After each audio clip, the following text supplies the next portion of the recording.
안녕하세요. 내금리닷컴입니다. 7월에는 두 가지 변화가 있습니다. 먼저 실수요자의 아파트 매매 대출 LTV가 10% 완화되며 다음으로 차주별 DSR이 강화됩니다. 이로 인해 주담대 이용 시 부채 비율 관리가 중요해지고 무주택 실수요자들의 내 집 마련이 조금은 수월해질 것으로 보입니다. 이에 앞서 우리가 꼭 알아야 할 내용은 어떤 것들이 있는지 안내드립니다.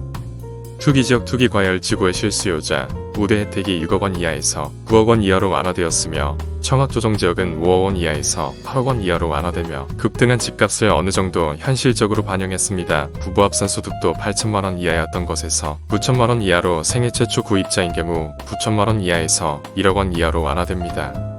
이에 따라 실수요자들의 LTV가 기존 10% 우대에서 20% 우대로 늘어나 투기지역 투기과열지구는 50%에서 60%로 청약조정지역은 60%에서 70%로 늘어납니다. 단 시세 6억 9억 구간과 5억 8억 구간은 기존 LTV를 적용해 차등을 두었습니다. 가장 중요한 부분은 아무리 시세가 높아도 최대 한도가 4억원까지라는 사실입니다. 예를 들어 연소득 8,100만원의 실수요자가 6억원, 아파트 매매 시 투기지역 투기과열지구는 2억 4천만원에서 3억 6천만원으로 1억 2천만원을 더 받을 수 있으며 청약조정인 경우 기존 3억 2천만원에서 4억원으로 1억원을 더 이용할 수 있습니다. 이 경우 계산상으로는 4억 6천만원까지 가능하지만 최대 한도를 넘지 못하기 때문입니다. 7월부터 규제지역에 시세 6억원을 초과하는 주택의 차주별 DSR을 40% 적용합니다. 이 경우 올해 2월 기준으로 서울 아파트의 약 83.5%와 경기도 앞에 약 33.4%가 규제 대상이 됩니다. 이어 내년 7월부터는 총대출액 2억원을 초과하는 차주, 내후년 7월부터는 총대출액 1억원을 초과하는 차주도 DSR 규제를 적용할 예정입니다.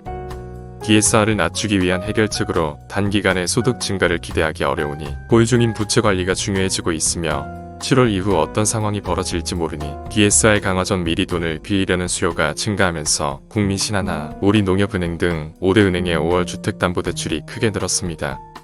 또한 상대적으로 규제가 덜한 보험사 주담대를 찾는 사람들도 늘고 있습니다. 은행에 비해 DSR이 10% 여유가 있으며 금리도 은행과 큰 차이가 나지 않는 보험사 주담대는 3월 말 기준 잔액이 48조 8천억원으로 지난해 말 대비 1조 6천억원이 증가했으며 생명보험사 빅3인 삼성생명, 하나생명, 교보생명은 60% 이상이나 증가했습니다.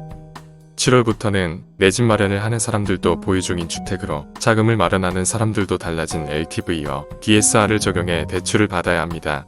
현재 아파트 매매를 계획 중인 사람들은 전면 계획을 수정해야 할 수도 있고 생활자금길이 막히는 사람들도 크게 늘 것으로 예상되기 때문에 정확한 규제 내용에 맞춰 미리 준비를 해야 합니다.